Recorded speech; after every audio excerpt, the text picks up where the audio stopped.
So, what about these people who say, "Oh no, that's not the real Islam"? The Muslims or the people, non-Muslims who say that? Or No, both? I think people who supposedly are Muslims and say, "Oh, that's not my Islam." You know, that's the wrong Islam. That's not the way it was taught to me. Well, it'd be good if they came out and condemned outright the wrong Islam, and said, yeah, it's barbaric. If they added a bit more to what they're saying when they say that's the wrong Islam, when it's applied to people who are doing atrocious things. Because you get these people who say, "Oh no, Islam is a religion of peace." Yeah. Just read okay. the They have to account the then Quran. for why there's so many violent people doing things in the name of Islam. Yeah. In the name of Islam.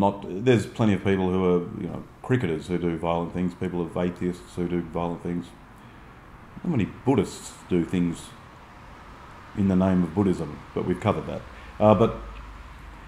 So they have to then, if they came out and said these people who are doing the wrong thing in the name of Islam are wrong and barbaric, the people who support death for apostasy and female infant cutting and the stoning, if they said no, this is wrong, then I think that's a good argument to say it's not the right Islam. But they don't. Most of the time. No, I mean... They don't. One of the things I hear is that... and I don't obviously know which country, but I hear that young women are not allowed to go to school and be educated. And yet, I watched a video of this young Islamic woman from America and her parents sent her off to school, and she was saying, "Oh, that, it's almost basically saying my parents, they want me to have a good education, a good upbringing, and that's all right for that family. But what about all the families in Pakistan that they don't allow their women to go to school?" Well, I think that phrase you use there, "allow their women," is a very revealing one, because they do, the men, they do tend to treat the women in those cultures as property. Yeah, I guess I meant more the government or the Muslim Brotherhood. Yes, I don't know much about the Muslim Brotherhood. I'll have to find out more. You see it in the news, don't you? Yeah, and it's the Muslim Brotherhood. I've read little bits here and there, but I can't really comment. Yeah. Well, that's one thing. I don't know a great deal about it, but no one seems to know a great deal about it. Even the Muslims themselves don't seem to know much about it.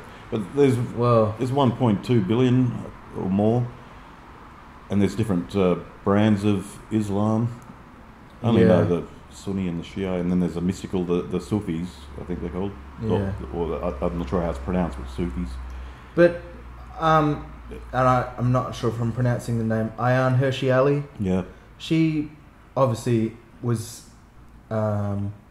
brought up in a Muslim country and in Islamic law and Sharia law and those kind of things, and she often speaks out against how atrocious it is. Yeah.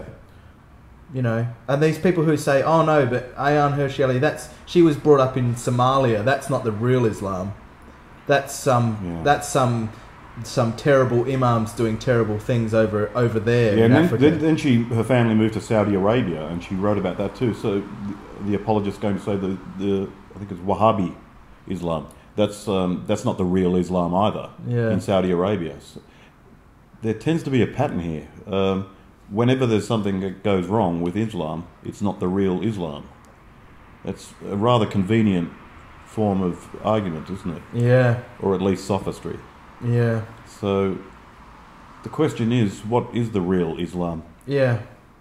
Surely it has to be what's in the Quran and what's in the Hadith. And if there's a wrong Islam, why are Western cultures fighting the wrong Islam? Why aren't the real and right Islams fighting the wrong Islam? You know, why aren't they? Well, they are putting their guns where their mouth is. The Islam is at war with Islam all the time. I suppose, yeah, that's probably and at war with other people. They do fight each other a lot, don't they? They do.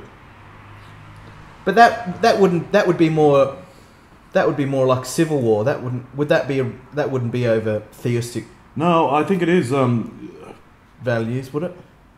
The Shia and the Sunni fight each other in Iraq. Someone's mentioned that's akin to the Catholics and the Protestants. It might well be, and this is where culture gets conflated with religion, and sometimes justifiably in this sense. There's that joke, but unfortunately it's not that funny, but it's for a few reasons. And the joke is someone gets stopped in Northern Ireland and they're asked if they're Catholic or they're Protestant, and they say, well, I'm an atheist. And they say, no, are you a Catholic Protestant or are you a Catholic atheist or a Protestant atheist? So, in other words, look, we're not asking about metaphysics. We don't care if you believe in God or not. We want to know what tribe you belong to. Yeah, I think that's where the Sunni and Shiite thing comes in. And that's understandable. More of a cultural thing than we have these values about peace, and you have these values about jihads, and we're gonna fight against you. It would have its beginnings in religion, obviously, but whether it's taken new legs, who knows? The coalition have. Or the alliance, or whatever they're called, America and the UK and the UN they've gathered coalition of Iraqis and Afghanis who want to fight against the Muslim fundamentalists, and so there's people in those countries that are becoming police officers and army officers and fighting against the Taliban, for instance. Well, that's right. Who hide behind Sharia law and. Yeah, most of the people in Afghanistan hate the Taliban from all reports. Yeah. And most of the people hated Saddam Hussein. Most of Iran, especially the youth, they can't stand the theocrats who are in charge. So, but they're afraid to speak out. They're afraid. They're afraid because of the same way that anyone's afraid to speak out against the people who don't adhere to the real Islam, because the ones who have got the wrong Islam. They're the ones who are very violent, and I've spoken to the so-called moderate Muslims, fair enough, we'll call it that, who say, look, I don't want to speak out, because they'll get killed. They'll probably incur far more wrath than you or I would. Yeah, I find that interesting that they'll kill their own before they'll kill you and I for talking about them on YouTube, Yeah, if one of them leaves too, they become an apostate, whereas you and I, we've got some other name. Infidel. No, worse than that. Really? So, worse than infidel?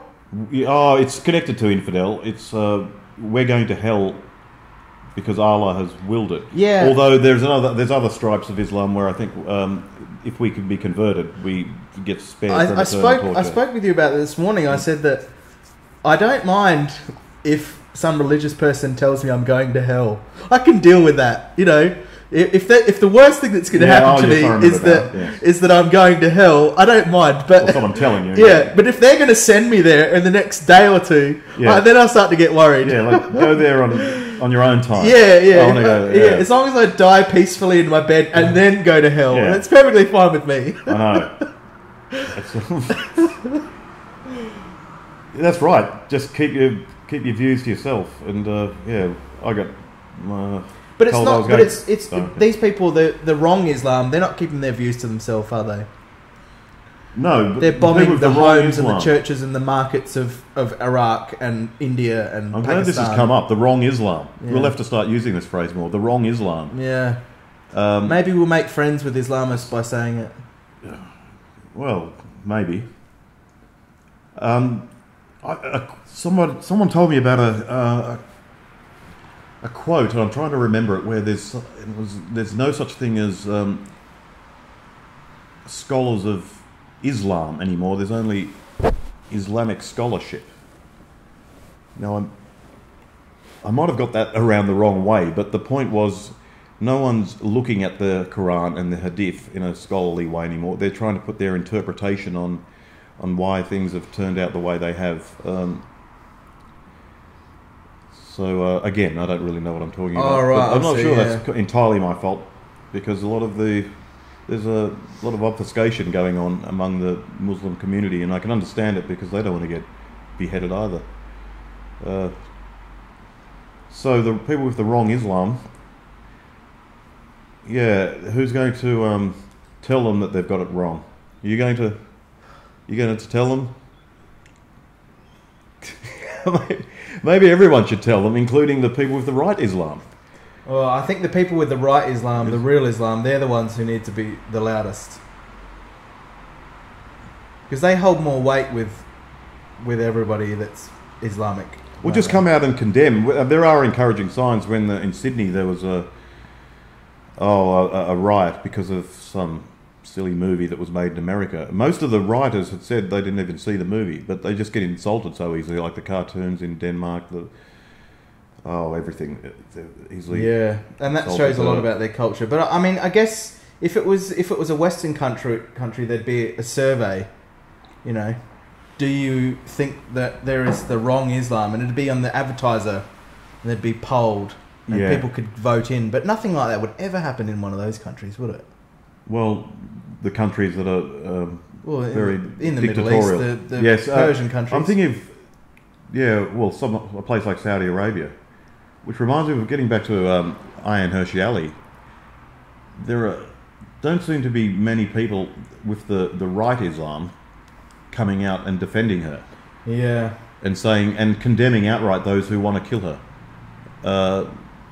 And that, to me, is revealing. Well, I think there's some simple questions we could ask those with the right Islam. Yeah. And the questions could be very simply, do you condemn outright what's been done to Ayaan Hirsi Ali? Well, that very question was asked on a Facebook comment section the other night. I was reading an atheist was speaking with a Muslim, and they asked that very question: do you believe, not does Islam believe, do you believe that people should be executed for leaving Islamic religion? And this person, Islamic, said, yes, that is the law, as long as they go to a judge and only the right judge can deem it necessary. But they didn't write the words, can execute the person, but they said yes. So they said the words yes. One thing with Islam is that anyone, it seems, can set themselves up as an imam and then interpret the Quran any way they want. So then that person will be construed as having the wrong Islam by other people who are Muslims. But in that community where that person's a judge, I mean, that counts, doesn't it? It does. So just get them to the moderate Muslims, the ones with the right Islam. And they all think they have the right Islam too, obviously. But the moderate ones with the right Islam, to come out and condemn, first of all, those with the wrong Islam. Yeah. Vigorously condemn it. And I think that would build bridges. And just ask them a simple question about someone like Ayaan Hirsi Ali, who's very well known. And there's the red herring argument, which is now being used against Ayaan Hirsi Ali, is that she lied to the Dutch authorities. Well, so what? That's got nothing to do with the factual assertions that she's making in a book. Yeah. So the fact that they're concentrating on the lies, which anyone I would have made in her position, that says a lot to me. If they're not coming out and saying what she's saying here about Islam is wrong, they're avoiding that. Yeah. They're avoiding that. So that reveals a lot. It's what they don't say says more than what they do say most of the time, I think.